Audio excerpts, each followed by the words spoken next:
Hey, welcome to Two Cents episode 79. It's January 15th, 2017. This is the live undoctored news show we do here at Dollar Reviews. And we cover a lot of stuff for your listening pleasure. We cover tech, TV, movies, streaming, video games, and also virtual reality. And it's all for free. It's all by us, and you can find us all at dollarreviews.net. I'm Brian Gillis, and I'm here with Stephen Mominex. Yeah. How's it going? Sorry. That's a good size yawn. I just yawned right when you said my name. Yeah, that's a first. Well, that's how you guys know that it's real. I didn't cut around that. We're not going to recut this or anything. It's for real. This is the week that a lot happened. Most notably, Republicans decided at 1 a.m., I think that was Thursday, that they were going to kill the American Care Act, or also known as Obamacare. Oh, they always decided that they wanted that. It's just, well, they actually began doing it. Yeah. It happened. The vote happened, I believe, at 1:50 a.m. Pacific Standard Time, so it was really late on the East Coast. And I am one of the Americans affected. I'm very lucky in that my emergency visit, what was that, a year and a half ago, was covered under that, and also that I had just a standard checkup the other day and got my prescription also. But what this is actually doing is ceasing the coverage of pre-existing conditions that were present in people before Obamacare was rolled out, which I kind of support, except what if it's something that's really severe? Like diabetes, for instance. Yeah. Because, yeah, it makes sense. Like, you shouldn't be able to get grandfathered into healthcare. Like, if you already, we'll use like a lesser problem. Like, say you have, I don't know. Like, it's hard to say any condition is less. Yeah, that's why, I don't want to get too deep into this topic, especially on this podcast. I mean, it's we're in for a pretty interesting ride starting Friday, just as far as how things are going to turn out, and a lot of things are going to be changing. You can count on that. We're going to be talking about some of those changes later on the show in the headlines. That's going to be about 40 minutes from now. So you can tune into that if you don't care about our small talk before the show starts. Like I said, that's something that happened this week. Something else that also happened this week, LA got a bigger sports assembly. The Chargers have decided that they don't want to play in San Diego anymore. They're moving back to Los Angeles. If you didn't know, they were in LA up until I think it was the mid-'70s or something like that. Like, they left right when the Rams came to town. So yeah, they're coming back to LA. I'm not excited about that. It's already shitty enough that we have one bad team. Who's going to watch the Rams or the Chargers now? But they're going to be playing at the StubHub Center in Carson, California, where I went to high school. So that's kind of cool. The City of Angels has two of every sports team now, or two of every sports franchise. So that's awesome. They got two baseball teams, two hockey teams, basketball, Do we count football. the Angels? I mean, it's... Yeah, it's the Los Angeles Angels of Anaheim. I know, it's so stupid. Like, even if it wasn't, Anaheim is so close to LA that it counted anyway. I mean, it's a different county, so... It always counted. And, if someone is going to Disneyland, chances are they're flying to LAX. Yeah. So... Definitely. It's the same deal. It's LA. Yeah. So I'm not a fan of that. I would be a much bigger fan if it was the Raiders, but they're supposed to be going to Vegas. But just weird how this works, especially as not exactly a Los Angelino, but someone from the county, a native. And it's already bad enough with, we got minimum wage increased on the first of the year. Not much. It was only 50 cents.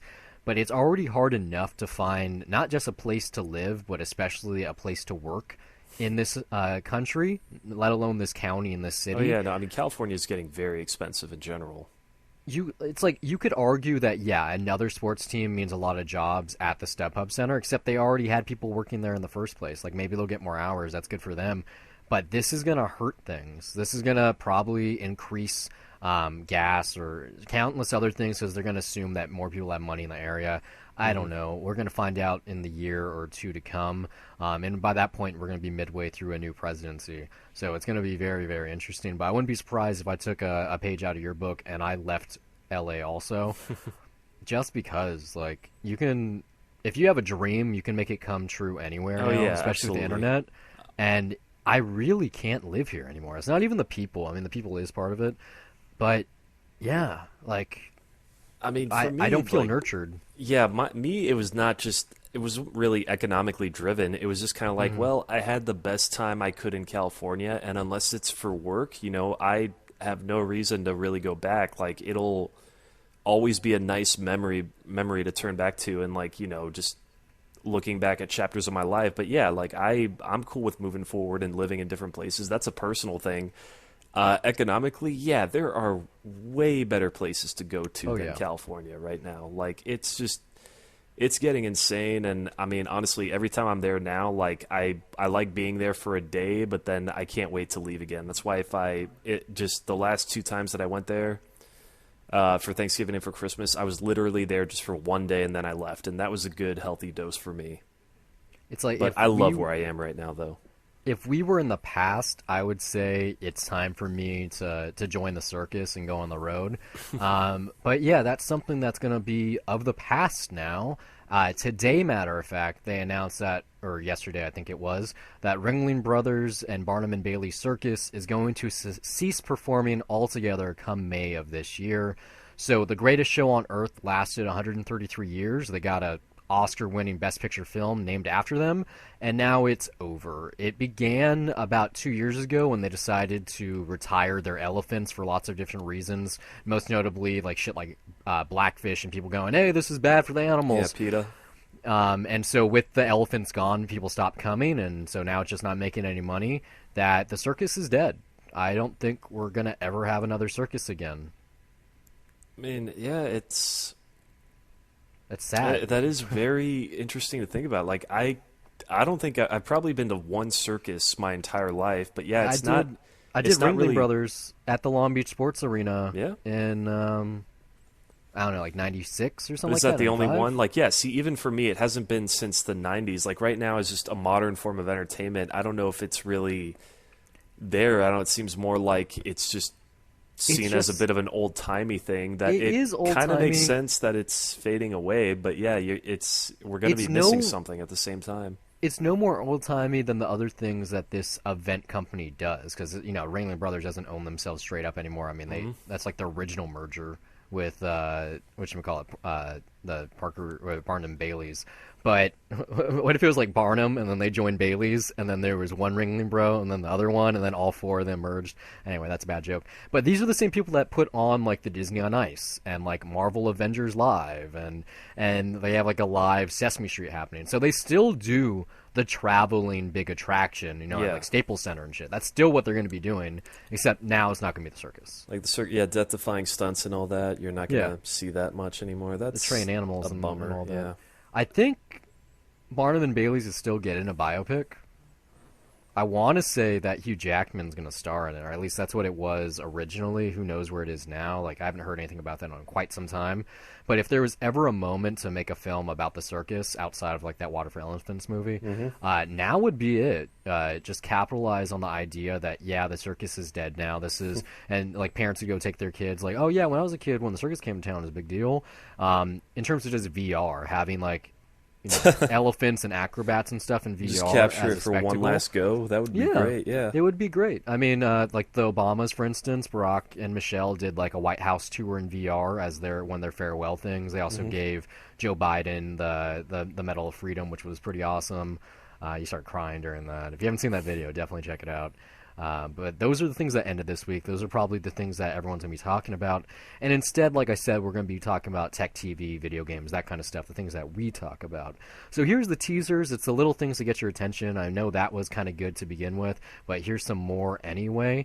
And we're going to begin right off the bat with Amazon. This is something that's already in effect. If you haven't heard of Amazon Prime channels, it's basically Amazon's version of cable. You already have Amazon Prime that gives you stuff to their Prime library. You got their music, you got their Kindle lending library, all these different kinds of stuff, the App Store, whatever.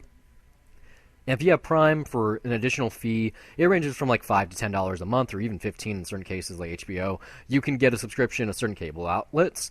And they just started doing something new. It's what they called Anime Strike, and this is made actually by Amazon. It's in-house branded video on demand package. and it offers similar content such as Crunchyroll and Funimation with a couple exclusives, but this is anime, movies, and TV shows. Some of them air exactly the day that they air in Japan without dubbing. So this is them trying to target that certain audience, and I think that they're going to be doing a lot more of these to come. They said that they have more planned for later this year, and I kind of wonder what those are going to be, just in terms like maybe they have like a musical type thing where they film stuff live on Broadway. I don't know. But I think that they really have to keep doing a specialized audience for these channels to really take off, because then it really buys into the name. Like, it's a channel, kind of like on cable. But yeah, Anime Strike is already out there. You can already do, I think it's like a 48... No, it's probably a 7-day trial, a 4-day trial. You can already do it, and it's on Prime. I've already seen it. So really, really cool that they... Because that's a big audience, too. And I mean, am I fair in assuming that this is stuff that's not being distributed easily in the United States? So it's, like I said, it's exclusive content, right? There's Crunchyroll, and there's Funimation, and then there's VRV, and there's like a couple of other outlets like that, and then you even have like Cartoon Network and outlets on traditional TV. But yeah, they have a couple exclusives that I don't think you can get anywhere readily available. Maybe they were already on Amazon and iTunes for purchase, but in a subscription model, like, no. And I don't think cable even has a dedicated anime channel anymore anyway. Like, it was, like, Funimation, it was, a part of, like, the Toonami block. I almost said Tainami. We'll be talking about that in a minute. But I think this is really cool. Like I said, I'm more interested. I'm not an anime person anymore. I never really was. I was more into manga. But I am curious to see what Amazon does next, because they have the original movies and their TV shows. This is their own a channel that they've made in-house, and they can potentially make something really, really cool.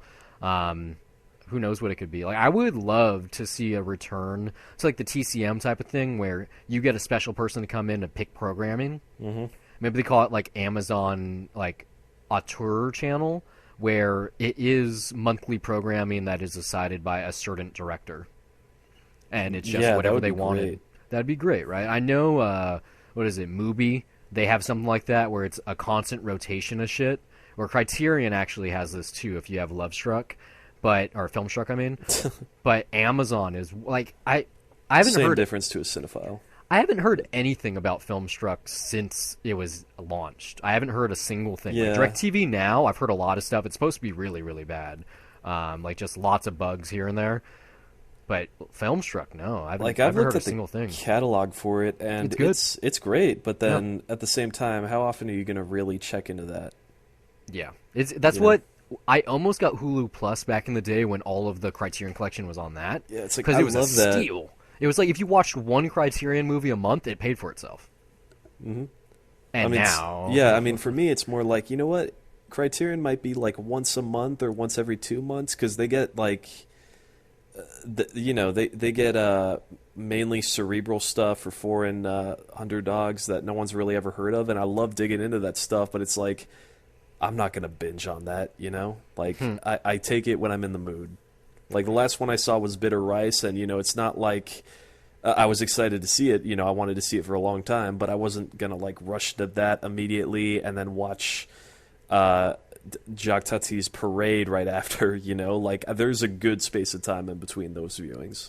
Like, I think I might pick Le Samurai for cinema soon, just because I want like a really bizarre noir film, and I think that might be the right one. It's not bizarre. It's very quiet. Like I think it's fair to say that I think Drive was actually very much influenced by that movie. But yeah, Le Samurai is a very quiet, very slow burn, but carefully crafted movie. It's really fucking good. I haven't seen a sleuth flick in a little bit of time now, and I want to see someone try to unravel a mystery. So maybe I'll do a Criterion version of that. We're talking about anime. Stick with Japan for just a second here. We all know how much I love VR porn. I think everyone loves VR porn that's experienced it anyway. But yeah, the Japanese do too. One of their pornography distributors, which has just the most ironic title, Soft On Demand, is set to introduce VR headsets to its Akihabara location soon. And I was reading about this, and I even posted it just normally on Facebook on my personal account. This sounds like the coolest idea ever. Not the actual content. Like, yeah, sure, pornography on the VR headset. But they have like this store in Akihabara, which is like Geek Central Japan, or like worldwide. It's like a mecca for just geekdom. And So they have a building there where you can rent rooms. They're soundproofed. It's like a modern day X-rated theater. And so up until they introduced VR into their catalog, it was like, watch your hentai, watch your actual porn, whatever. And it's super cheap. It's $5 an hour or $25 for the whole day. And as of right now, because this is like a VR incentive, you can do the VR content for free. I think it's to just attract visitors. But $25 a day, like, that's nothing. Like, I don't know if they're open 24 hours and you literally get like midnight to midnight or whatever. But even if it's just like 9 to 5. Yeah.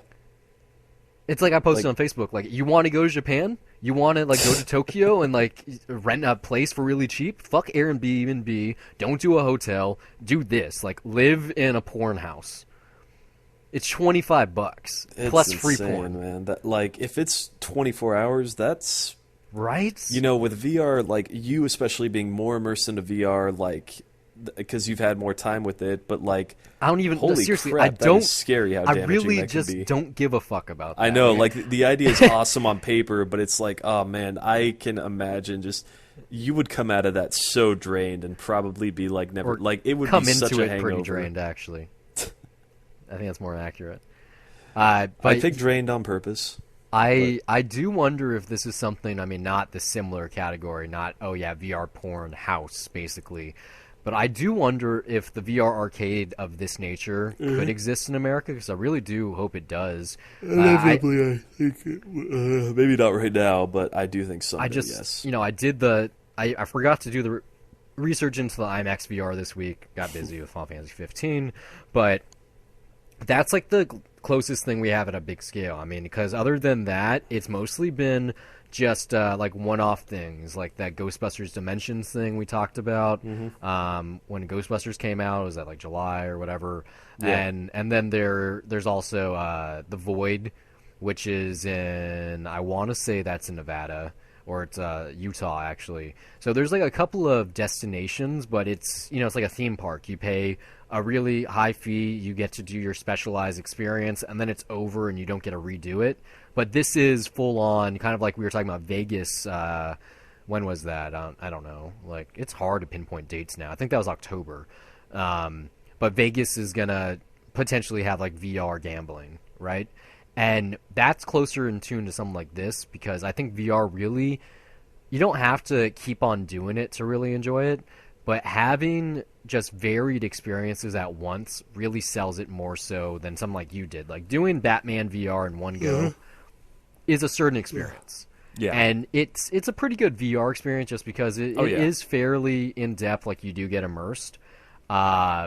But it's not the same as, say, try this short film and this short film, and here's a game, and here's this. Like, if you spent the same amount of time that you actually did with my PSVR, and you did, like, a cornucopia of content, you would have walked away with just a better understanding of what it has to offer. And instead, you went, you did the one thing, just like I'm sure most people in Japan are going to pay the $5 for the hour, do the VR thing, nut once, and then leave. Like, that's it. Like, that's all they wanted. It's soundproof too, so who knows? Like, I can imagine like people like bringing their girlfriend and actually fucking in one of these rooms because it's $5 an hour. Like, you know how expensive a hotel is? Not even a hotel. Hotel is. It's like $40 an hour for that, isn't it? Even for cheap ones. Well, that's like a fucking PCH hotel. Those don't exist really. But like Motel 6, I saw the price the other day. It's like $80. That's for 1 hour? night. No, that's one night. Oh yeah, no, for one night. That like it's usually what I think like $40 for an hour and $80 for the night. Well, most motels you can't get for that hour. Like I said, you have to be in a certain part of town, and you don't want to sleep there anyway. But no, like $80 a night seems like a shit ton of money. It is. I mean, like, to me, you and me, it probably is. Because when I am traveling, I have to stay in hostels for like 20, sometimes $30 a night. Like, that's the best I can do. That's cheap. That works. Yeah, I know. Like, that's why we have youth hostels. They're perfect for us while we're young and we're traveling. And it makes it great for us, especially. It makes it so that we can travel and socialize with other people. But yeah, getting a hotel room, like, to me, that shit is expensive. So I think we're at a point now where Airbnb can hopefully just overcome and like hotels practically go out of business outside of the ones that are in a civic center. Because like crowdsourcing is the future in terms of all things. Like it's been doing well within the past year, but Airbnb is like, you know, it's like with Uber or anything. Like there is some sketchy aspects to it because it's inevitably going to happen. So I don't know. Like I think people might at least be willing to pay extra if they feel comfortable knowing that something is legit. It's like that's the thing though. Like staying in a motel that charges by the hour is just as sketchy. It's just like they have a business license. Yeah, which is actually but that really does give funny. People comfort. Like if you want a good conversation about business license and what it means like to work at home, that's gonna be in the headlines. That's gonna be about 30 minutes from now. You can skip ahead if you want to hear a more interesting conversation. This is a pretty cool teaser though. I like this news item this week. Cannes is said to be creating a television festival for next year. I think it's going to be separate from their film festival. It might be not even the same month. But television is so big now that Cannes, the most prestigious film festival on the planet, is going to be doing television. I almost don't even know if that's real. Like I feel like it was a fake news item when I saw it. I know it's real for a fact, but I was like, TV is so well respected now that I don't know. I can't say I'm surprised. You want to do a comedy bit really fast? What? It's like, how respected do you think it is, Steve? I mean, like, just really. I mean, what are you talking about? Like, as far as awards? No, it's the comedy. You're supposed. How respected do you think it's gonna be? And you go, I don't know, Brian. How respected? Oh, mess it up. How respected, Brian? So respected that the Coen brothers are going to be doing it. They're making a Western anthology series. It's going to be produced by Annapurna Television, and it's titled The Ballad of Buster Scruggs. It's going to be written and directed by them. Who knows how long? Like I said, it's anthology. It doesn't even have a station yet or a network, so it's just in the pre-production phase. But that's as big as a name it gets, especially for a duo. And they kind of just did make a Western in some respects with Hail Caesar. Or you could have said True Grit, but I mean, True Hail Grit Caesar, is a true Western. Just what the movie within the movie stuff for Hail Caesar? A little bit, but you like if you had a real star of that besides the whatchamacallit character, besides James Brolin, Josh Brolin rather, it's Han Solo, and he's a Western character, and just like Hollywood is the Wild West in the movie, and so is the West that they're making in the movie, and a couple other things. And I don't know. And then also True Grit, and then if you want to go further than that, Blood Simple, and even like Miller's Crossing. So that's more of a gangster movie. Well, I mean, as much as I'm not crazy about TV than other people are, like what's great about this with talent getting involved is that they can literally jump into different mediums and tell a story at whatever length they feel is suited for that. Well, if they're able to get backing from something as big as Annapurna, and also if there's something that like Cannes, which gives television more just status and respect that it does deserve, then I mean that's nothing but a good thing. Yeah, I don't know. What do you think? Pilot season might be a good time for this to. For this, I don't know. It depends on if they have another movie that they're working on, or not even a movie, just a script. I mean, like I would much rather them. I mean, for the festival, like when they would do it. Yeah. Oh yeah, I'm not sure. Like I said, right now it was just them raising a flag, going, "Hey, guess what? We're getting a TV," and their timing was perfect because it was right after the Golden Globes. So that's when it's like the end of the TV season. Everyone's talking about what won. Most notably, we championed Donald Glover, even though both of us haven't seen Atlanta yet. And I want to. I really do. Here's a big reason to do so. He just signed an overall deal with FX, so he's going to be making stuff there for a time being. We're sadly going to have to wait until at least 2018 for a return to Atlanta or whatever else he's working on, because he's busy going to be Lando Calrissian. So that's bringing Star Wars full circle there. We got the new Han Solo and Hail Caesar. This February, I think. Yeah, they're probably doing the action set pieces right now, like working with the stunt coordinators and everything. As there was a photo that was online last week of the two Han Solos getting lunch together. I wouldn't be surprised if we get a similar picture with the two Landos.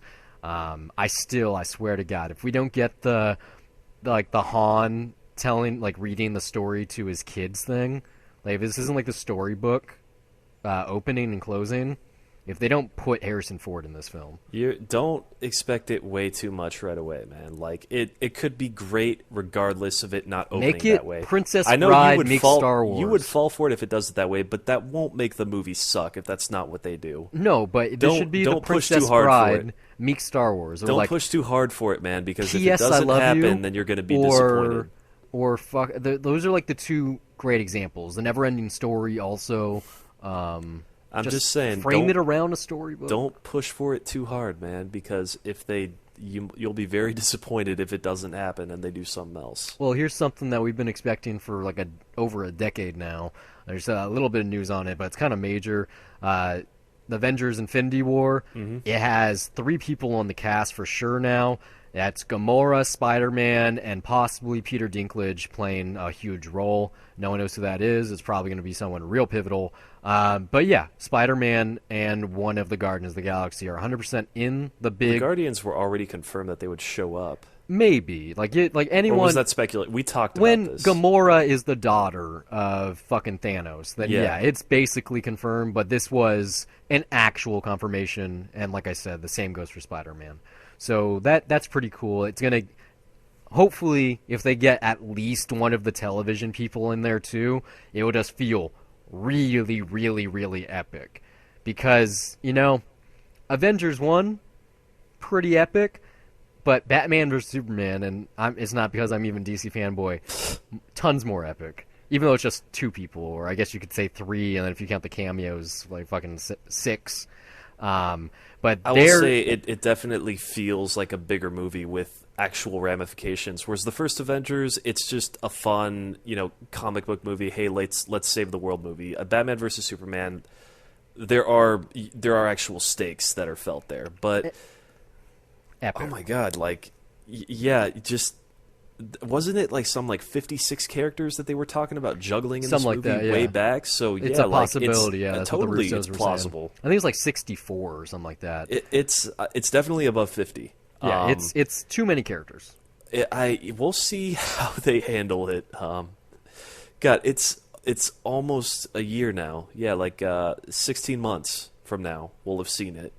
Well, that's insane. Across the aisle, DC's just announced something else of their own.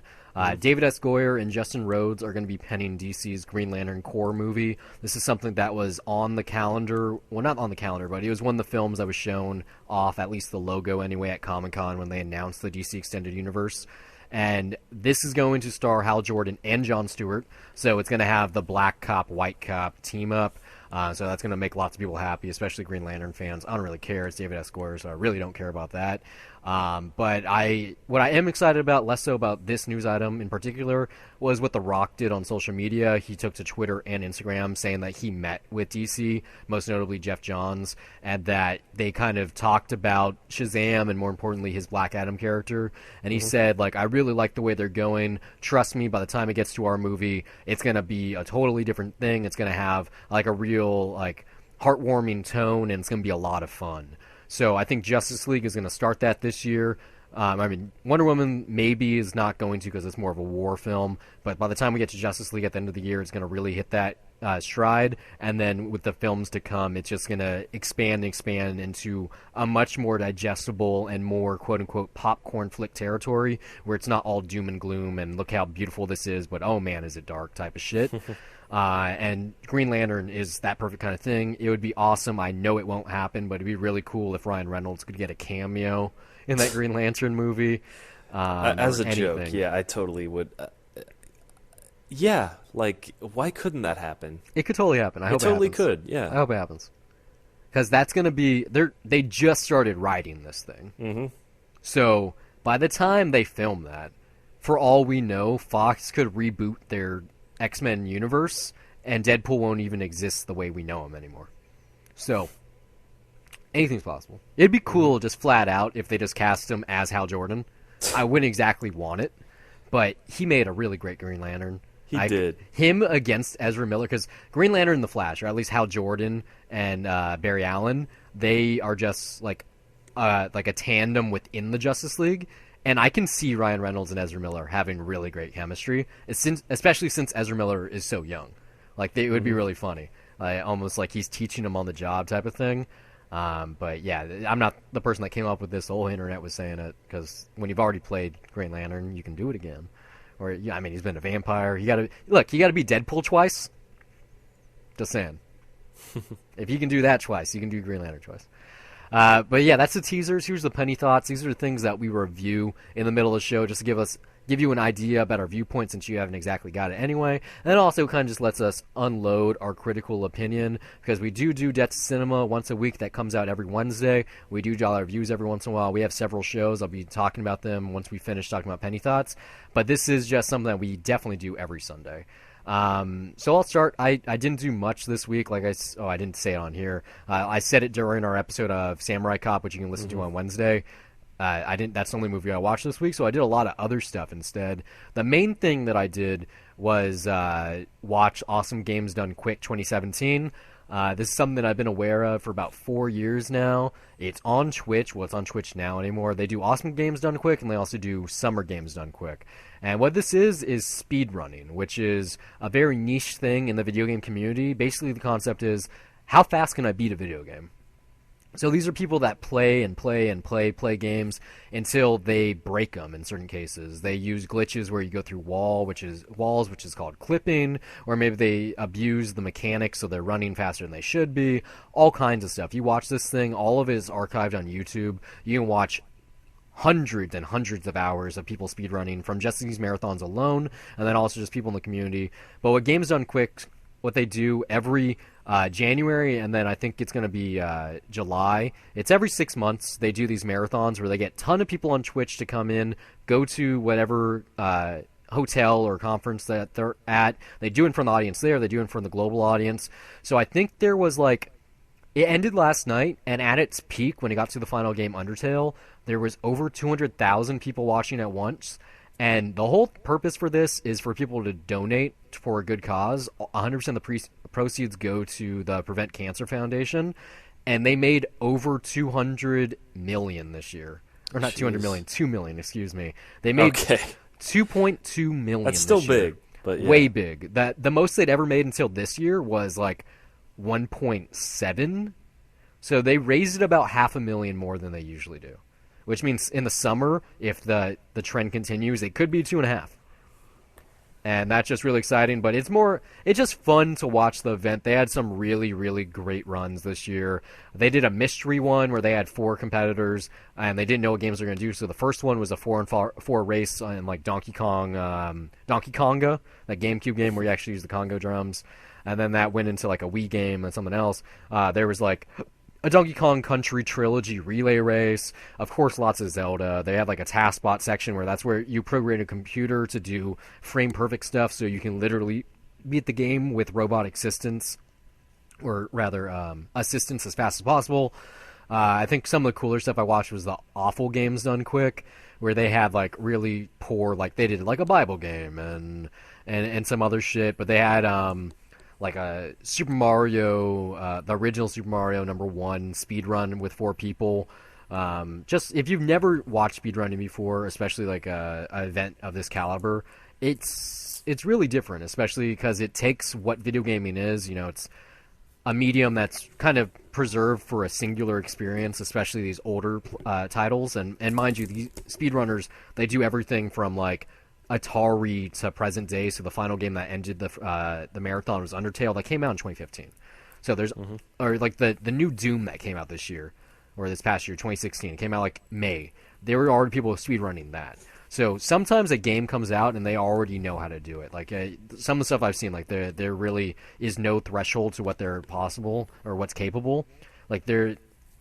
I'm 65 hours in on Final Fantasy 15. Someone already beat it in less than 10 hours. So it's a fascinating little niche which doesn't really exist anywhere else. Like I said, and this is on Twitch too, so that's a big boon. They had 200,000 people watching just this weekend, and it was a whole week marathon. Other than that, I did some video gaming. I finished Resident Evil 6 last night. It took me over 3 years.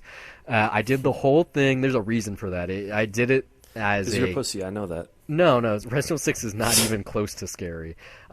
This is a game that I played 100% with my buddy Luis, who's been on this show and also Dollar Reviews. We played it 100% on the couch together, split screen co-op. So I bought the game because he insisted. It was like April of 2014, and we finally beat it in January of 2017. So just about 3 years. And like the other reason is it's not the only game we play together. Like, we play video games at least once a week online, but this is something like it's on my PS3. He has to play it here, and he made me buy the game in the first place. It was like $20, and that was too much money. Over 60 hours of gameplay in it. It's like I said, we played for 3 years, and then $20 is still too much. It's like not the best game ever made. And the final thing I did was first off, awesome Games Done Quick. Any Games Done Quick event, buy that for $1. I love watching it. It's a marathon, so it doesn't matter what day of the week, what time of the day. It's always running 24/7. There's funny commentary, good jokes, bad jokes, whatever. And it's all for charity, too, which is really cool. The final thing I did this week, I checked out the first episode of Netflix's series of unfortunate events, which is actually really good. I don't know but when I'm going to check out the rest of the season. There's only 7 other episodes. The way they do it is, I think it's it's the first 4 books of the series. Yeah, it's 2 episodes for each book. Mm-hmm. So they have an hour. They have 2 hours for each book, and they do it in a half. So it's really cool, and just the way it sets up with Patrick Warburton doing the actual Lemony Snicket narration, like he's the character, very green screen heavy and very digital, but they'll have cutaways and all kinds of cool stuff that he's doing, and just the characters. I don't know. I liked how they set him up, though. Like when they first I saw the first 5 minutes, by the way. Well, that's not enough. I'll tell you this: I stopped right at the moment when they quote James Brown. That's not me saying that I'm giving up on the show, but that was just me reacting to it and going, yeah, I just don't think I want to watch this right now. No, yeah, it's a very weird thing. So are the books, so is the movie. I did read the books, though, as a kid. I stopped right at the second to last one, I think, just because I got too old by the time that the you read for very quite last some time if you finally got too old after like 20 books. No, there's like 13. No, there's more than that. No, there's 13. They Google stopped that at right 13. Now. I think is it only 15? I thought it was 13. I thought it was like 23 books or something crazy. No, it's 13. I'm gonna look this up. Yeah, no, I'm pretty sure it's 13. I mean, I could ask Tyler, but he's not on our show. You're like, oh, it's this number. Of course he knows. I mean, 13 sounds like the smart choice just because of bad luck and all that shit. And it aired on Friday the 13th, too. But it went on for, Yes, 13. You're right. Yeah, and let's see, I think it stopped... Yeah, that series went on for like 7 years or something. Yeah, something crazy. I was in high school by the time that we were both the last in high one school. came out. I was too old when the series even began. I remember I was in middle school. I was already reading Harry Potter, and I kind of stopped at that point. But I was moving on to, like, not young adult fiction. Like, I was still reading comic books at that point. See, the series began when I was, like, in 3rd grade. Like, it was around the same time Really? Harry Potter came out. Yeah, like, way back in the 90s. Late, I think it was 99. I'd never even heard of it. But I picked it up, I think it was, like, in 6th grade, and I read the first 3. Yeah, it became pretty big in, 2001, 2002. Right before the movie came out with Jim Carrey. Yeah. But yeah, this show, especially when they get to Count Olaf, oh my god, Neil Patrick Harris is so over the top. Like, it's perfect for him. Like, you know, this is someone that wants to be on Broadway. He's a magician. Like, him getting to do big wardrobes and prosthetics and stuff and not having to rely, like, on his good looks must be really freeing for him. I know he can't wait till the 2nd season. It's already got, like, good reviews. Like, I can't imagine a better adaptation. Like, as someone who's not even that big a fan of the work to begin with, I do appreciate the humor, and they get it perfectly on the show, especially when it comes to the vocabulary words, which is like a big thing. This is a scholastic book. Every couple of pages, at least once a chapter, it'd be like, and this was capricious. Oh, and that means this. Like, you know, they just define which here everything. Means, yeah. Yeah, and they do it on the show. In that first episode, I think they taught like 4 or 5 words. Oh yeah, no. Within the first 5 minutes, it happens real quick. And all the kids are like, "Yeah, we know what that word means." You know, I love, though, just, like, the tone of the show, even though it's overbearing. Like, within that title sequence, they make it very clear, like, hey, this is unpleasant, shut it off, which, for me, like, I don't know, I guess as a kid, even though it wasn't an emo thing necessarily or a dark goth thing with me at all, like, I was just pulled in by the title because when I was a kid, I liked things that seemed darker and more serious just because they seemed more intense and kind of more honest. Like, that's just the way I was. So every time they said, like, oh, and it's very dark, sad and miserable and you should turn it off, I was like, no. I'm going to fucking keep going. You know, it's like that forbidden fruit where, like, you always have that warning as a kid, like, hey, don't go there. And I'm just like, nah, fuck it. I'm going over there. I'm going to see what this is all about. Like, you know, I don't know. That title sequence is just like, it's so joyously, like, playing with that, and I feel like I should be annoyed with it, but I'm not. And also, yeah, I do really want to keep going with the show because I was just shocked by the credits of the people I saw that were working on this. I mean, Bo Welch is the production designer. You know, he nope, I don't know. He did a bunch of Tim Burton stuff. Like, I'm pretty sure it has that kind of look. Yeah. Yeah, no, like you've definitely seen his designs. I'm pretty sure he did the sets for the original 1989 Batman. It's like, for better and or Edward worse, Scissorhands. Like, James Newton Howard fucking composed the score. It's like, that is big talent even for Netflix. Like, I have to fucking see it. If for better or worse, this looks a lot like the movie. It has it's coming from a just better place. You know, this isn't a rush development. This is something that, just in terms of Netflix production, lasted a very, very long time. The internet was real crazy about how long it was taking. And just the structure of the movie itself doesn't work, cramming the first 3 books and then giving it the ending of the first book, and just... It's kind of like what they did with Hitchhiker's Guide to the Galaxy. It's not always a great idea to adapt a series into a singular film, but hey, that's neither here nor there. And we could keep on trying to talk about this, but there's a podcast out there called Unfortunate Associates who's much better. They're a friend of the show. So they wanted me to play this for you, so have a listen. If you've heard the dreadful tale of the Baudelaire orphans in a series of unfortunate events, then you know their story is to be avoided at all costs. But if you choose to delve into this yarn of terrible circumstances, treacherous situations, and despicable men who seek to steal the riches of orphans, then seek out the Unfortunate Associates podcast on iTunes, Google Play, or anywhere you find podcasts. Every week, myself, Tyler, and my co-host B discuss the series of unfortunate events, books, films, and now the Netflix original series. Here's a clip of what you can expect when you tune in to Unfortunate Associates. If Sunny is stuck there with the suicide note from Aunt Josephine, she would just look at it and be like, I know that I can't read yet. Yes, I am a baby. When I imagine Sunny, I imagine her walking around with, like, sunglasses and a leather jacket, like, all the time. The tiniest leather jacket.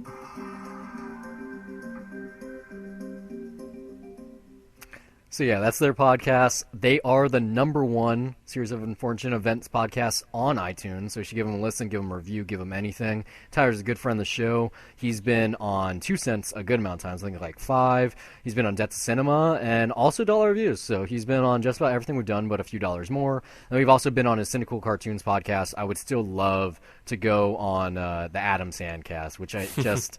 Great name. He works for Anna Faris, though. He works on her podcast. So he's trying to do lots of things. He's trying to get lots of guests for this show in particular. So I'm very, very excited for him. Good for him, man. I'm going to give a listen. I'm curious what their review for the first episode is. But what are the 3 things you checked out this week? Oh, boy. Where should I start? I guess, well, I'll start with one that I know you saw. I saw the remake of The Blob, and this is a Terror Tuesday, by the way, Brian. Not like Terrible what you... Tuesday. No. I mean, because it's not a terrible movie, first of all. It's a pretty awesome movie. Like, I mean, first off, you know what? You're right. Drama's mullet in this. Awesome. Pretty awesome. Just drama in this in general, pretty awesome. Follow him on Twitter. I mean, on Twitter, on Instagram. He got one now. Kevin Dillon has an Instagram. Check it out. Man, like, they amp up this movie, like, so well. Like, this should be, like, I guess for what The Thing from Another World was and then what John Carpenter's The Thing ended up being, it's like a huge leap like that. Almost. And I feel like, you know, maybe that's a bad bar that I should put it at, because it's like, at its best, though, this movie is that good, where it's like, it's pretty much as good as The Thing. And, you know, it's funny because they actually played the trailer for The Thing on 35 right before my screening. But then, I don't know, at the same time, it's like, this frustrates me because I probably see 3 movies a year like this where it's like the stuff in there is so good and yet I feel like it should be better. Like like the movie has just so much great stuff that it just demands to be better, and this ends up just kind of being, you know, a throwback to like a fun 50s B movie that it was based on, and it ends up being a really fun movie. But it's like, I mean, and it goes crazy. But I feel like this should be great. Like, right? You know, not like just pretty awesome and epic, but like I feel like it just has to be a great monster movie. There's a couple of scenes that are awesome. Most notably for me, like the lookout, like the make out point sequence.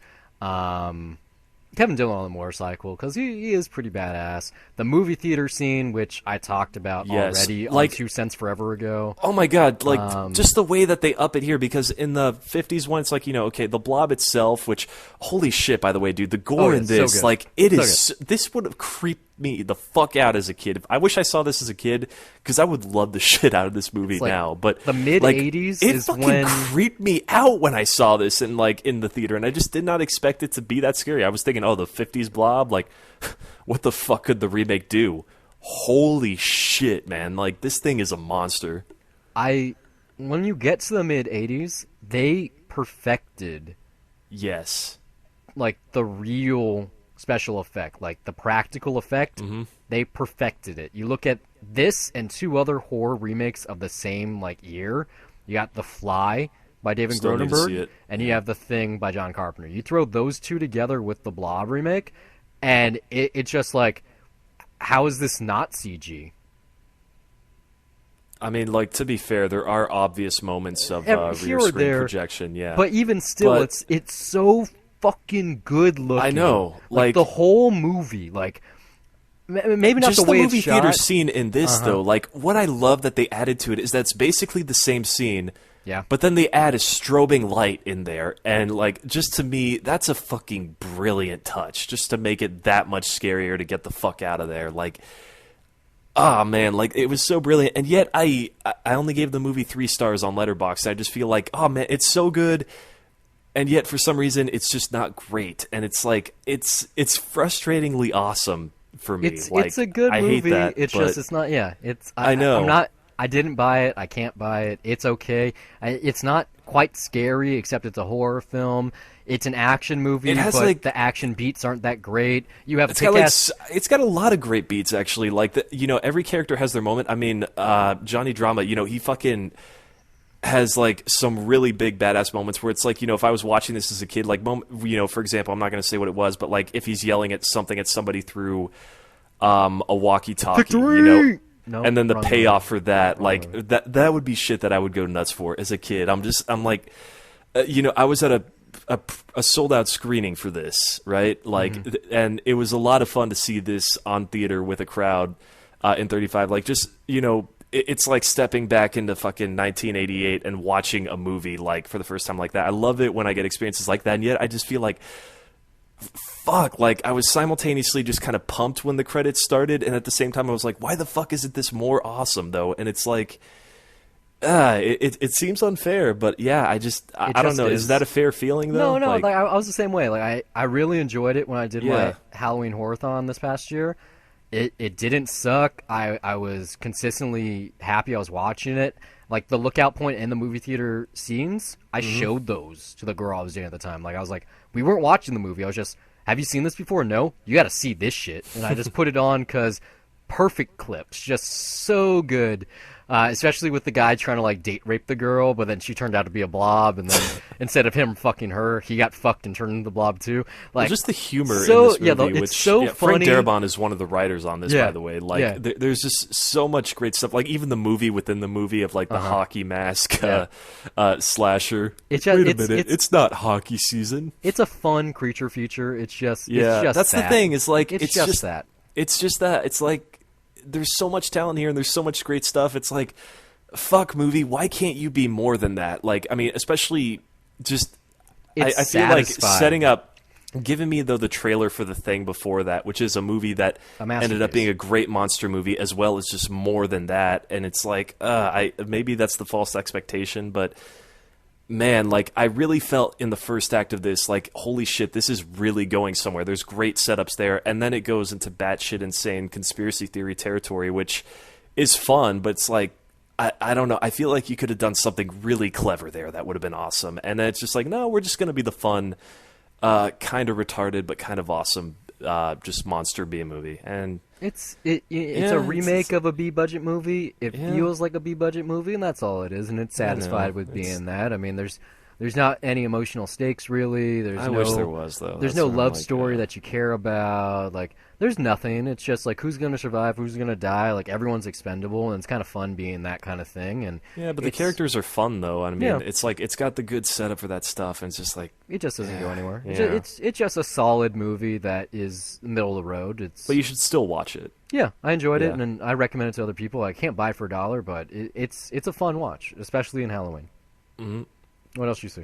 But back to 2016, excuse me, I saw Silence, and I promise that yawn is not a reflection of how long and boring this movie is. No.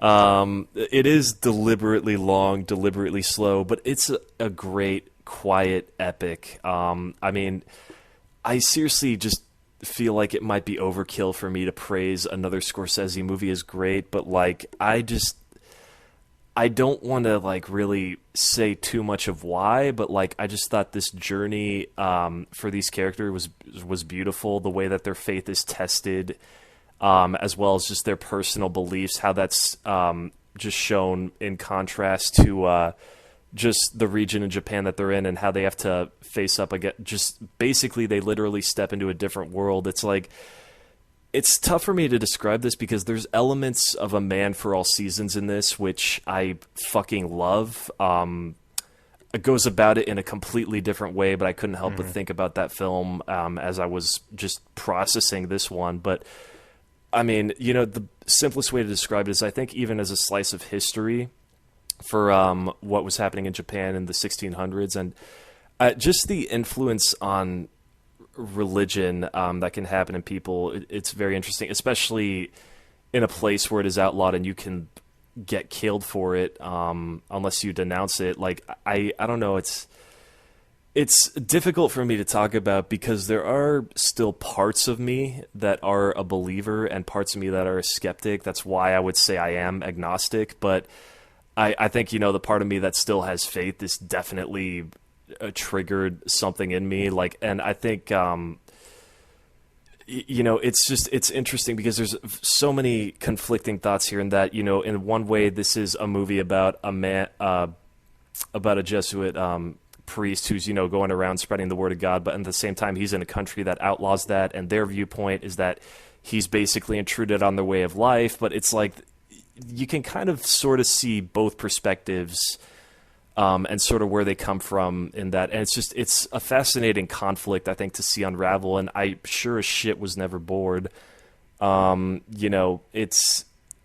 think, though, like, especially based on how this is being seen as a financial failure, I think, it's not going to be seen as a classic. And maybe that's a good thing, is that over time this will be given more street credit and it'll be seen as like one of those Scorsese movies that a lot of people will say is great, like outside of the conversation of the big stuff like Goodfellas or Raging Bull. They'll be like, oh yeah, he also did this one movie that a lot of people forgot about but is still really worth checking out. I think it's one of those. It really hit a deep spot for me. I don't know if it's your thing, Brian, but I was really, really happy just to see a movie like this. Like, just technically also that just shows Japan and just this time period in a beautiful way and really sucks you in. And it's very quiet. It's very minimal, but I was with it the entire way. I mean, this is masterful filmmaking from a masterful filmmaker that, we just don't see that often. And when he's on his A game and he's just giving it everything he's got, I couldn't help but be fully sucked into that. And I loved this movie at the end of it. And I loved the feeling that it gave me at the end of the day, and that it really gave me a lot to think about. I mean, it's Scorsese. Yeah. So I'm probably going to see it eventually. Mean Streets is proof of that. Because when a certain filmmaker, like him comes around, you do what you can to watch what they do because you can just tell that they have a love for the craft. Yeah. But it isn't something that I'm going to see in theaters, despite how gorgeous I'm sure it is on the big screen. Just the sound in general, I mean, too, which I seriously can't even remember if there is a score in this. Like, it's very atmosphere heavy. I mean, like, I don't want to look it up, but, like, I had this thought where I was thinking... It's called Silence. There's no yeah, score. like, no, because, like, you definitely... There is emphasis put on the environment around you, and it is a very quiet epic. You know, like, you definitely feel the runtime, and this is, like, a 3-hour movie, almost 3-hour movie that I just stuck with, and...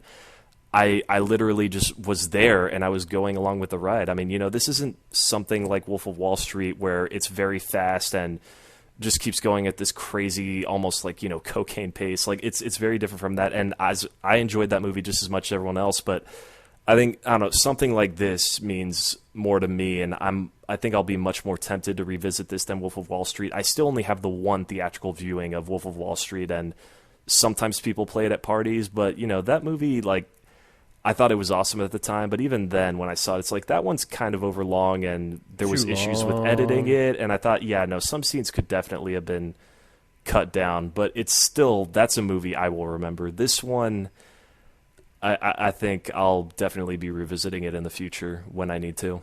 Plus, not to mention, Boiler Room is a much better version of Wolf of Wall Street, where the whole thing isn't a joke, so you should check that out, especially if you like Giovanni Ribisi, or Vin Diesel, or... There's a couple other people in that, but like Nicky Cat, like just a lot of up-and-comers of the late 90s or 2000s, and it's based on the same source material. So you should check that out just because way different take, much more sincere, more realistic. And you got one more. What's your third? I do have one more. The last movie of 2016 that I was considering, I saw Patriots Day, which, you know what?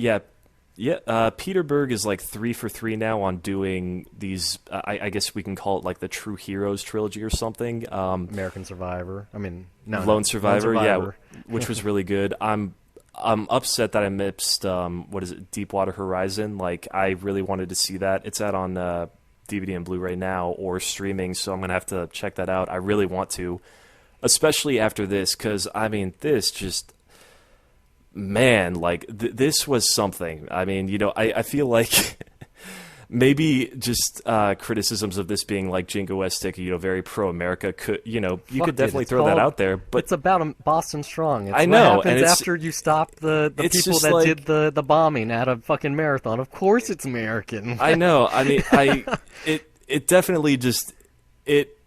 It hit the emotional, you know, soft spot for me, like, especially in that regard. But I mean, just the experience of watching it itself, like, I mean, you know, as far as criticisms I've heard, which were inevitable, there's things like, you know, okay, Mark Wahlberg's character is a fictional character. He's basically there for every big moment of the movie. That's not a real life hero because he's conveniently there when he needs to be. And it's okay, I get it. Peter it's kind Berg is your boy. He finds a way. It's overblown and it's Hollywood in that sense. But then at the same time, like, just the craft here, like, I mean, you know, the entire ensemble's cast, like the little areas of Boston that you see, all the things that are happening at there, the details of the time and day, the locations, what happens to very specific, like, real life people.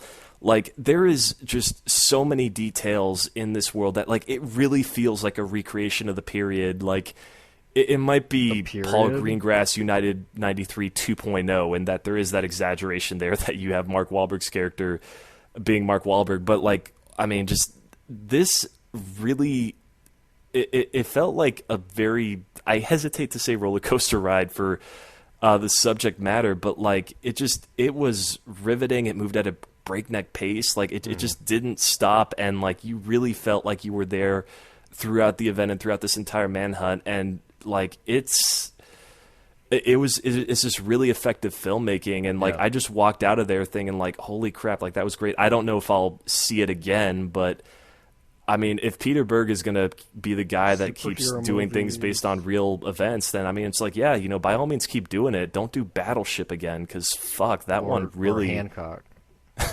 I don't care if yeah, I mean, like, I was happy when Lone Survivor happened because Battleship really pissed me off. Like, I mean, when I saw that, already continued the True American Tales thing. His SEAL Team 6 thing is coming on History Channel like any day now. Yeah, he directed the first episode of that. So hey, so if this is his niche thing, if this is like what he's best at, it's like, by all means keep doing it if he's got to be the guy to do it. But yeah, with this one, with the Friday Night Lights movie. True American Tales. Like that's where it began. Sort of, I guess. No, 100%. Friday Night Lights was a true story that was turned into. Yeah, but a I don't know book about that he American turned into a heroes, movie. like in Well, the not face American. of, I'm just saying, like true American stories, like less about heroes. Just like this is what it means to be American. Like that's like half of his movies. Well, also Friday Night Lights is Texas, but Whatever, it's still America, and I think that might be his thing. Just kind of like the hit you in the feels because you're American and you understand it type of movie. Well, honestly, no, it totally works for me, and I feel like, yeah, okay, yes, it is that. I just hate the fact that the conversation, like, for a lot of people is going to negate that, or just, try to, like, just pick on it, because, like, there are things here that I feel like are legitimately very effective, where it's like they did their research, they're trying to balance the fact that they're making a piece of entertainment while at the same time not disrespecting what happened, because, like, I mean, I think we were talking about this on this show when it was announced, and it was just kind of like, really, is this one of those other things? But it was like, you know what? I did not pay close attention to the manhunt when it happened, so for me, it was pretty. I'm not going to lie. Maybe I'm kind of ignorant in that sense, but I was very curious to see where it was going to go, even though I knew, like, obviously what wasn't going to happen. Yeah. But it's like, I mean, just seeing how that unfolded, and there's just so many little details, like, just thrown throughout, where it's like you could tell that he tried to inject or put in as many of the natives as possible. I don't want to spoil it, but there's a very particular funny thing Ben Affleck near the end. Cameo? Sure. No. It has to do with someone who I assume is a real cop, and is in the presence of some FBI soldiers on the same scene, and it's just seeing them clash, like just the community clashing with the FBI. Like, just there's things like that where it's just like, I have not been to Boston, but we joke about the accent online. You see it in print all the time. It's just like you totally get the personality of that city through there, and it's like I have not heard anybody say anything against it or otherwise. So, yeah, I mean, just you really feel this environment, and like it's very patriotic. But then you totally just feel that the city itself is a character here, and how it manages to pull through this tragedy. But really, like, the experience, it's one that I'm actually really glad that I saw in the theater. And so for me, yeah, it's I buy a movie ticket for $1 at a very least. Can I say that? Fuck no. Well, I for me, it's a definite C. Like, yeah, I got a screener, and that's the for best it, way to see it. Yeah. So I'm gonna watch it in the days or weeks to come. Well, use good headphones for that. I'll do what I want. You're not the boss of me. I'm suggesting it. I'm not ordering you. This is the section of the show where we basically the show where we advertise our other content, so you have an idea of what we do when we're not doing quick reviews live. So if you do like us talking about recent releases, or for me it was video games, but just anything without spoilers, you can do that at Dollar Reviews. Like I said, you go on YouTube, we got a playlist for it, lots of different ways to find it. We're on iTunes, SoundCloud, Stitcher, YouTube, TuneIn. If you can think of it, we're on there. Facebook, Twitter, WordPress, like literally just about everything. You can just Google us. Debt to Cinema is the easiest way, but we'll get to that in a second. Like I said, Dollar Reviews, so like things that we have from the recent past months. Elle and La La Land, the big two winners at the Golden Globes. We got episodes for those. We got 2 episodes for those, actually. We got a few dollars more, our spoiler episodes. We did Green Room and Swiss Army Man, which are both on Amazon Prime. Check those out. Swiss Army Man's on Prime now? I think it's going to be like any day now. It will be soon, yeah. Like but real now, soon. I don't know. I don't think it's like not today, but like probably next week. I promoted it, though. I think the Blu-ray is $9.99, so even then, that's the price of a movie ticket, less than the price of a nightly movie ticket in some areas. Totally worth checking out. Yeah, that and if you don't like it, donate it to your local library so that they can have it for other people to get to it. Also, Sing Street, which was just the best feeling movie of the year. You can't watch that and not have a good time. I don't care how fucking like much you hate the world. You're gonna smile. You're gonna love it. You're gonna feel like you're in love, and you're gonna like it. But we do other stuff too. We did a lot of stuff for last year's award season. Melissa, The Revenant, Joy. Like I said, all this stuff is spoiler free, and our big thing is especially comic books. Batman vs Superman, we talked about that earlier. We did like 3 episodes for that. Fucking Suicide Squad, Doctor Strange, Star Wars. Like, if it has explosions and you need popcorn for it, those are things that we review most. Like I said, we as do long as it. it's not Rogue One. Yeah, well, I technically reviewed that. You did. But yeah, we do it without the spoilers. But if you do like spoilers, you like in-depth conversation, we have a semi-topical This Is Shame show. Like I said, that's called Debts Cinema. We pay off our debts 1 week at a time. That comes out every Wednesday. This week we got Samurai Cop coming out. It's one of those so fucking bad, like you shouldn't watch it, but it's kind of funny type of movies. Like you're drunk and you want to laugh a little bit about how atrocious like the dialogue is. It's one of those. Like on the opposite side of the spectrum, we did Riki-Oh, which Steve swears, especially during the Samurai Cop episode, is actually like an honest to goodness good movie. So it's a good movie for what it's trying to be. You can do a tandem That's what I'm saying. of those listens. You can listen to both those episodes. Recent stuff, though, we did Tricked, we did Mean Streets. So that's Verhoeven and Scorsese, respectively. Mixed Nuts if you're more into Nora Ephron. We also got one for Her You've Got Mail. We did a lot of stuff for Christmas, most notably Black Christmas with Brendan from Scream 101. I'm very happy to report he did 2 things that were awesome this week. The smaller of which he ordained a wedding like yesterday, which is pretty cool. But even cooler, I would argue, is he's an intern for Blumhouse now. So he's not working at Scream 101, not Scream 101, Arrow in the Head anymore, I believe. Now he's doing Blumhouse, which is awesome. So congrats to him. He's going to be back on our show. He's going to be doing Debts Cinema for My Bloody Valentine on Valentine's Day. So you should check out his podcast, Scream 101. He's also on Twitter at It's Raining Brens. And his blog spot is, what is it? I think it's popcornkernelreviews.blogspot. Let me double check because he has a really great critical voice. jiffypopculture.blogspot.com.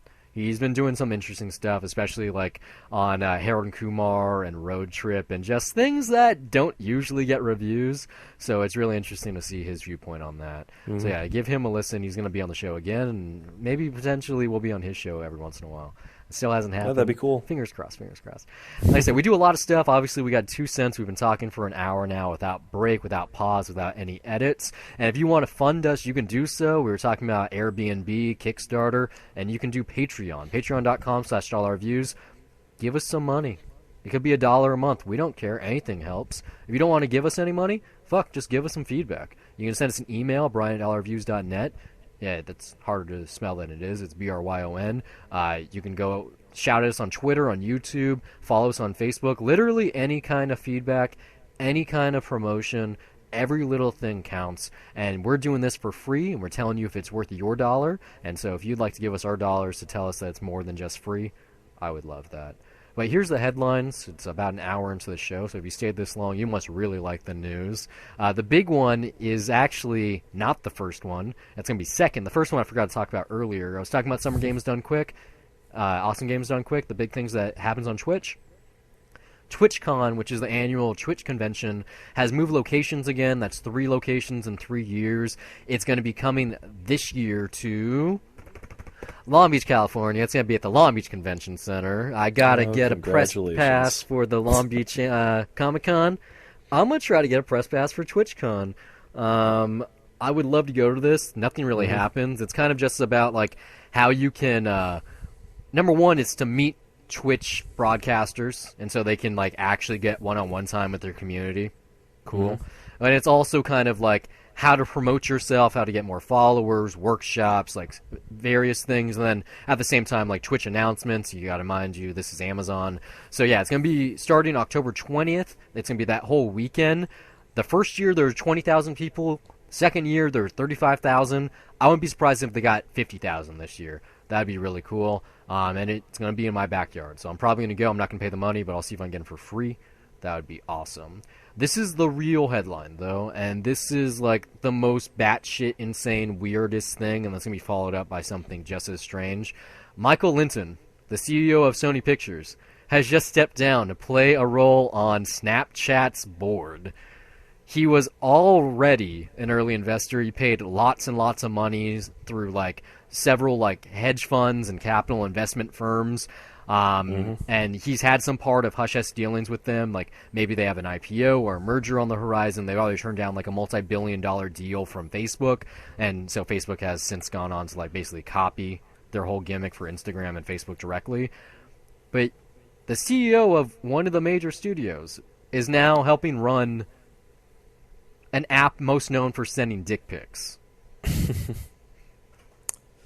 Like, it kind of makes sense given how... That Sony's track record especially has not... Well, I wasn't even going to say that. Just given how Snapchat, and that's not even the correct term, the company's actually Snap Inc., given the route that they've taken, I mean, just last week alone, we were talking about how ABC and ESPN's going to be making original content. NBC already does. Olympics did it. Paramount does it through, like, Comedy Central. I mean, Viacom does it.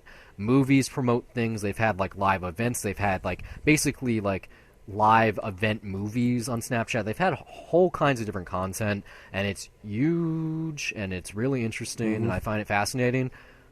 But what CEO of a film studio leaves to run social media? That's just, it's kind of like how just the whole fucking industry is moving now. It's so crazy. Yeah. I mean, it's just a sign probably that maybe because Sony's track record with movies has not been that hot, maybe he's got more faith in seeing this grow. He's recent, though. Amy Pascal.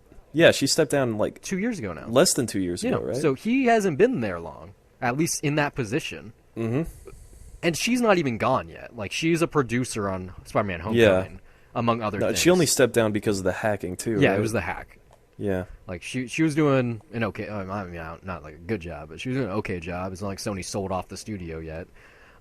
What's interesting here is that he's going to stay on as, like, an interim CEO until they can transition into a new successor.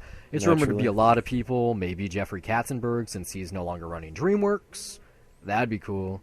But this is gonna... I'm sure we're gonna get someone new before April. I think April is the cutoff. Because, like, 4 months after you've already basically resigned to stay on at a company is a little too many. Still, I mean, it's... like, why Snapchat? Just because, like, there's future there, or like he'd already been an investor. He'd given lots of not only his personal money, but also like streamlined ways for them to get investments. But now he's devoting his time exclusively to that. Yeah, like he was already on their chair of directors, but now he's gonna, like, I would assume, run it. Maybe not the whole show. Like, Snapchat or Snap Inc. is still so young that it's kind of like Google. It's like, I created, I'm young enough that I can run it. It's kind of like the Bill Gates thing or like Steve Jobs. And then eventually you get so old that you have to step down. I think this is more of maybe there's a way that he can potentially leverage running one of the biggest movie studios on the planet into finding content for Snapchat in terms of just original programming. I mean, just like when you have that on your resume that you were the CEO of Sony Pictures, like, and then you move to Snapchat, like, I mean, obviously that's going to get a lot of attention. Obviously, it's gotten a little bit. I mean, yeah, but I mean that's going to give Snapchat a lot of credibility, though. I would hope so, more so than what it already has. Like I said, I think this would help out more in terms of initial public offering than a merger, because they've already batted down being bought out. And I think the trades are circulating that they could, like, maybe their initial IPO could be at like 300 plus a share, which would be huge. Like, I think in perspective, I think Apple stock currently is in the 900 range. Let's see. No, Apple's dropping. It's only 100 a share now. It's 120. Fuck. Today was not too great for them. They dropped a whole $1 today at the stock market, which sucks. But even still, like that's what the IPO is rumored to be. Like, have they been active in anything? I've not been paying attention to that. What, Apple? Yeah. No, I mean, they haven't announced anything, have they? No. They were at 140 in early 2015. That was their peak of the recent past. But not too bad.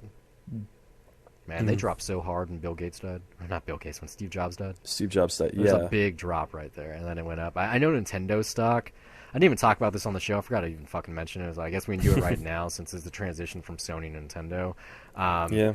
Oh, man. Well, it's big news. I watched the Nintendo Switch press conference event. I didn't exactly stay up late to watch it, but I stayed up to watch it, and it wasn't exactly a mistake. But holy fucking shit, like, I feel so sad for them. This is their final push to turn around their last couple of years, or even decade, if you want to be more accurate. And everything I saw at this presentation looked cool. It's just the problem is no one's gonna fucking... What? I'm not buying Aside one. from Zelda, that's all I've heard. It's not even just Zelda. They have 4 games at launch besides Zelda. Literally launch day. There's going to be 5 games. And one of them is Just Dance 2017. One of them is Skylanders. Then you got Zelda. You got, Bomberman. And it's like a 1-2 switch. And they fucked up and didn't do Pokemon. No, they didn't fuck up with that. They just put out Pokemon. Anyone that wanted Pokemon already bought it. They're going to put Pokemon out on the thing eventually. No, if they put out Pokemon for Switch, they could have easily sold a crap ton of units day one. No, they sold out everywhere day one anyway. So they're still on track. It's just, I was looking at this thing, and most of the games that they demoed, I mean, the battery life's okay. It's like 2 hours to 6 hours depending on what you're playing. The controllers, the Joy-Cons, are pretty cool. Now we know, like, oh yeah, they're kind of like the Wii too. Like, it has the same kind of functionality, but better. It has this thing called HD Rumble, which no one's going to use, but like on paper, yeah, it could like revolutionary in terms of how just vibration works, not just in controllers, but also like smartphones. Like, the way they showed it off, they said like with the controller, you can tell like how many ice cubes are in a glass. Or like there's like a mini game where it's like how many balls are in this box, and you're shaking it around, and you can actually tell that they're individual balls and stuff like that. Seems really cool, but no one's going to use it. Like some of the bigger games they showed off, it's like, oh yeah, we're getting FIFA, we're getting Skyrim, we're getting Street Fighter, and like this, and we're going to have all these kinds of franchises. And the Wii U did the exact same thing when it came out. It had support from all the third-party publishers. They all gave up after like a year or two because there was no point. Like, my smartphone, if you have an iPhone 7, your smartphone has a better processor than this thing does. This is based on the Tegra 1 chip. That came out like 4 years ago, which is ancient in terms of video games. So this is finally going to be 1080p gaming on Nintendo system. Cool. It's going to be 60 frames per second. That's also really cool. A lot of the games look cool. We got Zelda Breath of the Wild. We got Mario Odyssey. Mario Kart 8 Deluxe. Like, Splatoon 2, like, not bad titles. They look good. It's just they're going to be spread out so far. Like, this is something I was telling someone else. You know, there haven't been a lot of games for the PSVR. I bought it day one, but already there's been more games released for that than there are even announced until the end of 2017 on this new system. So I am interested. Yeah. I want to use one. I want to go somewhere and try it out, especially the Joy-Cons. But it's so backwards. They showed off this whole press conference. They said, oh yeah, it has a capacitive touchscreen, it has Wi-Fi, it has this. We're going to charge for online gameplay. Guess what? That's all through your smartphone, not actually on the device itself. They didn't say, oh yeah, this can play Netflix or anything. They didn't really show off anything. They just said, oh yeah, here's the games. Everyone's going to buy it because it's Zelda. It's only $300, which is a great price point. But they didn't say anything. It doesn't have a disk drive. It's all cartridges. You have to use micro SD. But I wanted to see a store. I wanted to see Netflix and YouTube and Twitch and all that kind of shit. And you didn't get any of it. And so I wish them nothing but the best. It would be sad to see Nintendo go out, especially since, I mean, Atari truly birthed gaming, but Nintendo brought in the world of gaming that we know now. Just they're so behind the times, and this was their big step kind of to circumvent that and go ahead. Instead of having a handheld and a home system, now you got the 2-in-1. It's the Switch, and we got the 1-2 Switch game. Ha ha ha. Yeah, I'm gonna hold my true critique until I actually get one in my hands. I'm sure the games are going to be great. I'm sure the system itself is good, but I want to see how it feels. I want to feel the controllers. I want to try some of these games. I want to know if they sell. I want to know how big the actual box is, because I know the artwork, but I want to see it. And I still have a lot of questions that need to be answered, and we still got 3 months or 2 months until it comes out. It's going to be March 3rd. But yeah, the price point, if you were lucky to get a pre-order, if I don't try it out before you do, let us know. Maybe you live in the area, in the Long Beach area. Let me try yours. We could do like a review. I'll do it on video. That'd be cool. That'd be different. But yeah, that was just from Sony to Nintendo, even though we were talking about video games. I just didn't want to leave it out. I forgot. That should have been at the top of the show. Just totally fucking forgot. So like I said, there were 2 headlines. The first one's pretty fucking crazy. This one is equally crazy. Stephen Munchkin, or Munchkin, I can't pronounce his name. It's spelled weird. He's Trump's pick for Treasury. Doesn't seem that weird. Whatever, just some dude. Except he's the Dune in Rat Pack Dune Productions. This is someone that has a huge deal between Brett Ratner and the Australian dude, between the Rat and the Pack plus Dune. He has interests in over 85 Warner Brothers films, some of them that aren't even out yet, which include like the DC films and the Harry Potter stuff. Like Batman vs. Superman, he got credit for that. Lots of different shit. He has a lot of money. And what the news item is if he is actually confirmed as Trump's pick, once that happens, he promises to divest his interest in his holdings, which means someone else is going to be able to snatch the rights to a lot of blockbuster films, which is really interesting. And so the reason I bring this up, we talked about Obamacare at the top of the show, what that means, where the Republicans are going with that. What's this say about Trump's personal business? Is he going to be doing the same thing? Is Trump Tower Incorporated, or whatever the hell his company is he going to take the same step? Is he going to back down and leave it up to his son or something like that? Well, according to him, that's what he's doing, is that he's just splitting it amongst his kids. His kids are going to run it, and he's not going to talk to them about it at all, which seems like a lie. Is bullshit. Yeah. But, according to him, that's his official explanation of it. Well, it's interesting if his Treasury pick is already taking this step. It kind of does point in that direction, or at least it leads me to believe that if you're going to have someone below you doing this, that if you don't, you're going to look like a real asshole. Yeah. So he's... Well, I don't know if he's worried about that at all. He already does look like an asshole. Even still, okay? I don't talk about him... because there's no point. No, I'm not saying that to throw a jab. No, yeah, I know. I'm honestly what you mean, convinced he doesn't care. It's possible. And it's funny though because, what's this even mean for Warner Brothers? Is Rat Pack Dune gonna have a new partner? Is it gonna be called Rat Pack something else? Maybe it just goes to Rat Pack. I don't know if they can get away with that. Frank Sinatra's ghost would probably hurt them. But when I was reading about this, I was just really fascinated. Because it seems on paper, Rat Pack Dune's a pretty successful production company. Yeah, that's they've gotten more. Their logos appeared more and more throughout the years. And so that seems just like on paper that this is someone that knows something about money, and so maybe he isn't the worst person to be running the Treasury. But I don't actually know about that kind of stuff. But in terms of what we talk about, it seems like a natural marrying, and the next month or two should be really interesting. I'm sure we're going to have some kind of follow up on that. This is the final weird headline, and it's a what the fuck. This is like a also ran, but just really interesting. This band of YouTube brothers, or bros as I put in my show notes, just moved to this county in Georgia. They all moved together. The idea was we all are pretty successful on YouTube. Let's the 5 of us get a house. We'll make a YouTube haven. All we'll do is make our videos in our rooms. We'll publish it, and then we'll party. We'll be YouTube celebrities or whatever. Turns out their party's already crashed. They just moved. They must have pissed someone off. They didn't park cars or someone, so someone ratted on them to the homeowners association. And now they're in the hot water because it's being said that what they do for YouTube counts as a home business, which is against the homeowners association. And this has turned into a whole fucking headache. So at first they were at risk of having to move.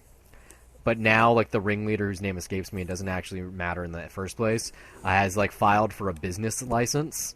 But the conversation here is, how much money or power do you have to make from the internet for your internet holdings to count as a home business?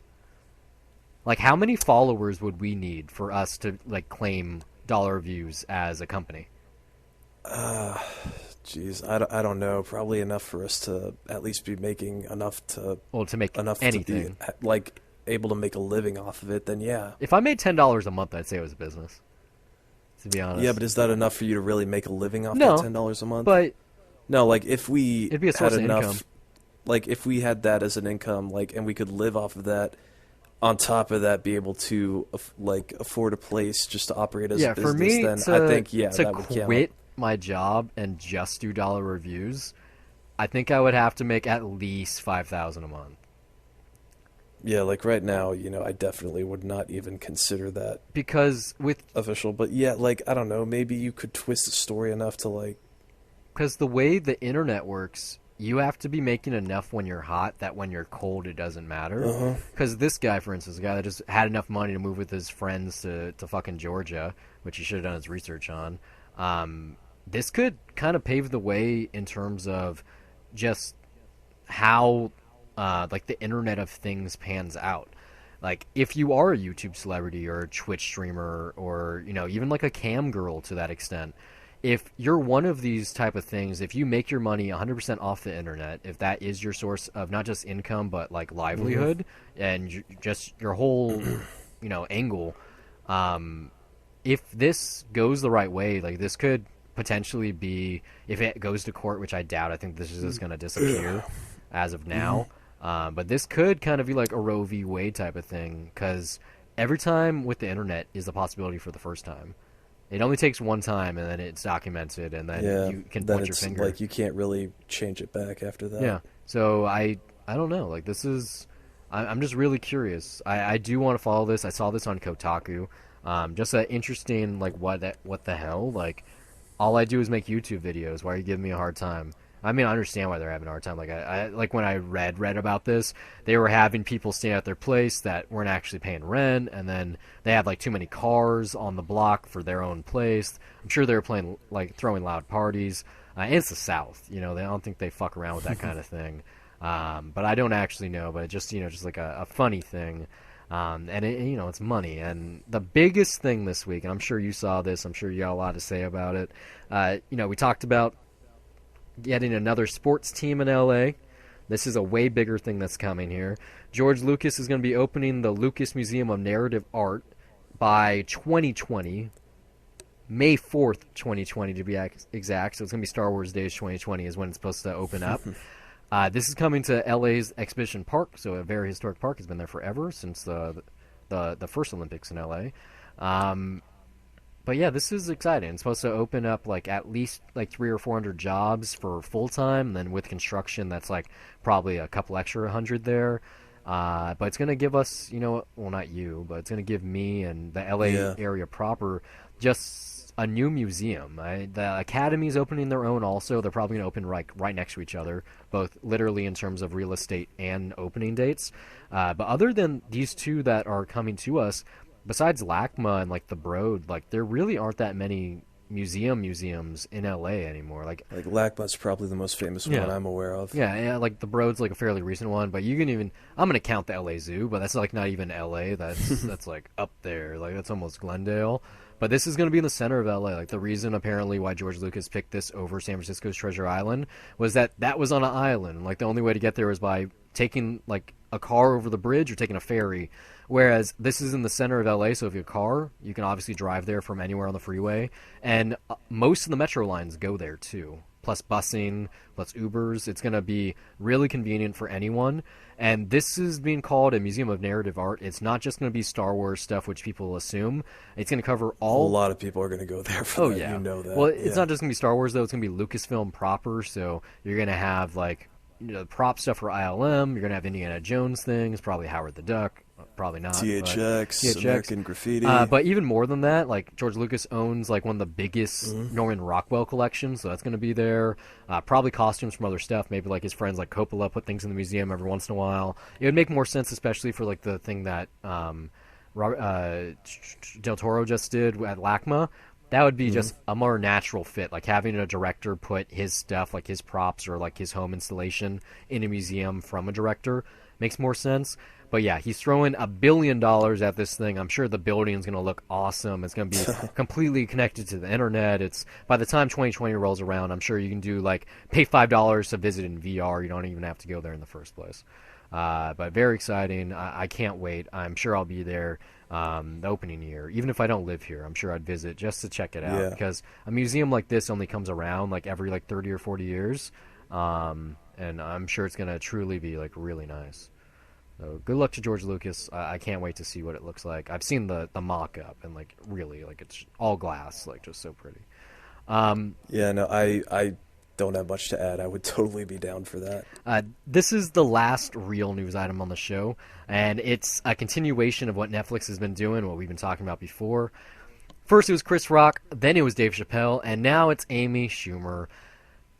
next in line of huge fucking comedians to get a stand-up special on the streaming giant. It's gonna be coming soon-ish, I would assume. Maybe even this year.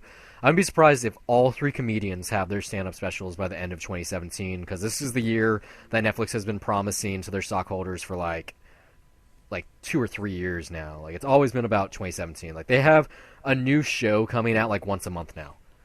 Yeah. Like, that's how crazy Netflix is. And so I think the reason why stand-up is such a big hit for Netflix, and I think we probably even talked about this before, especially when Dave Chappelle and or Chris Rock were brought up, but there's almost no production cost for stand-up.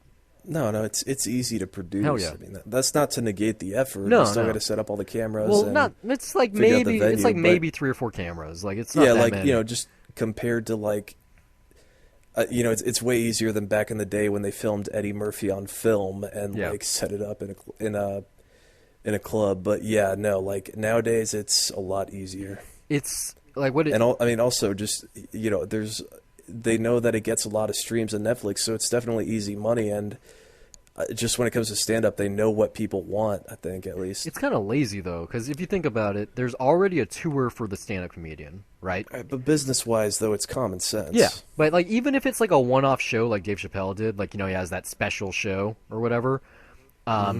For Amy Schumer, no, it was a tour. She probably did like 5 or 6 or 7 different venues, so that was already booked. She was already going to be there. The people already went. It was already sold stand-up out. at the Apollo on HBO. Yeah, or like she already had the material ready, right? And so yeah, they just literally rented some cameras. They put it in the auditorium. Maybe they hired a director. Which, come on, it's a fucking director for a stand-up special. It's already been directed. There was already a director for the stage. Like, all you do is say which camera's No, filming you have what. a technical director there to like. I don't know. Maybe they even record live on the spot and then they just toss that recording into the final edit.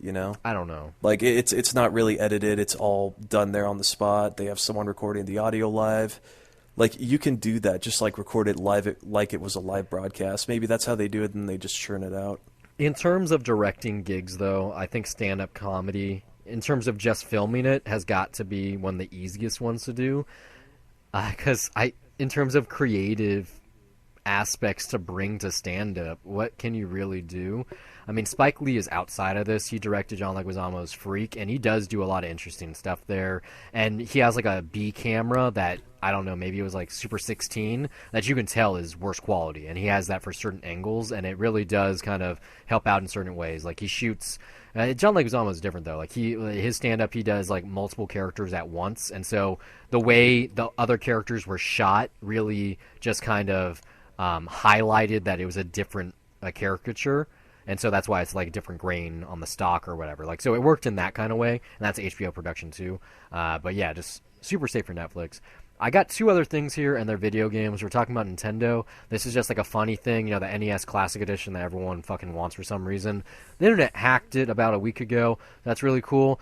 But the actual news item is, right when the hack came to surface, something else happened at the exact same time. And people in Japan, or maybe it was America, but the Famicom Classic, which is the same exact thing as the NES Classic, except it looks like a Famicom instead of Nintendo Entertainment System. In the source code for that, there was a line that says, "Please don't break everything," as a joke. And that was uncovered literally like the exact same timing that they decided, like, found out how to modify and hack the NES Classic. And that's just like one of those news items that's just perfect timing, just awesome. So if you have one of these, I don't know why you spent $60 on something stupid, but you can hack it now. And if you're tech savvy, maybe you can find the coding in the American version as well. The final actual news item, though, on the show, and this is just really interesting. Do you remember Nick Arcade? Who?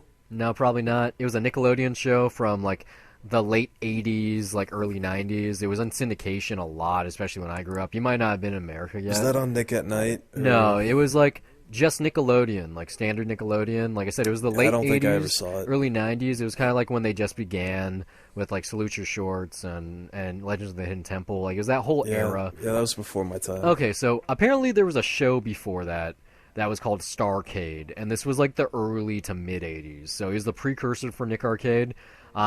And like when I did the research, they're basically the same thing. So it starts off with a quiz show where, like, you know, you have these questions usually about video games or whatever, like the culture, and if you win at the end of the round, the winner gets to pick a game. You play one game, you get a high score, you do a second round, same thing, and then the final round, you get it, like, in Nick Arcade, you actually went into the video game, and on Starcade, you, like, there was, like, a final round versus average high score, whatever. The reason I bring it up is Shout Factory has bought the rights to Starcade, so they're looking to redistribute the episodes probably online in some way. Like, I would assume YouTube for free. That would be the best way to do it, or maybe they put a box set out. But what's notable here is that they're doing something called a retro boot. So I would assume what that means, given that I've never heard the term before, is that they're going to reboot the show, except it's going to be set in the 80s. Because in terms of making this work today, it's not possible. The video game arcade cabinet doesn't exist. Arcades don't even exist in the first place, really. So I would assume this would be, let's take 80s and 90s coin-operated machines, do the same exact show. So you have the quiz shows, you have the competition, and then you actually have to play the show for the high score. But I got no clue. I am very interested. I do want to check this Starcade show out, because like I said, Nick Arcade, fucking awesome. That's not even just nostalgia talking. I watched it in syndication on Nick Gas. Still holds up really well, like super 90s. Super 90s. But just the concept, it's a really cool idea. It was right at the onset of video gaming, and it was already, between Starcade and Nick Arcade, just a really brilliant way of incorporating video gaming into, like, exhibition of your video game skills, and then also at the same time, like, a quiz show. So that brings it full circle. Awesome Games Done Quick, Twitch, Nintendo, Starcade. Thanks for listening. Hope it's been a pleasure. We're all over the internet, like I said a couple times on the show. Facebook, Twitter, WordPress, Tumblr, dollarviews.net. Find us by Dollar Views. If you can't spell that because it's 2 hours back to back, Google debtsofcinema.com. If you want to find us because you want to listen to us and you're too lazy to follow us, literally by pressing the button or like, Google Play Music, iTunes, Pocket Cast, Stitcher, TuneIn, YouTube, SoundCloud, Podcat. We're all over the internet. We're all over here for you. I'm not going to do any more. That's the end of the show. Say goodnight, Steve. Hold on. Good night. Yeah. That was real. That one was real. Yeah. See you guys. Good night. Yeah, I'll see you next week.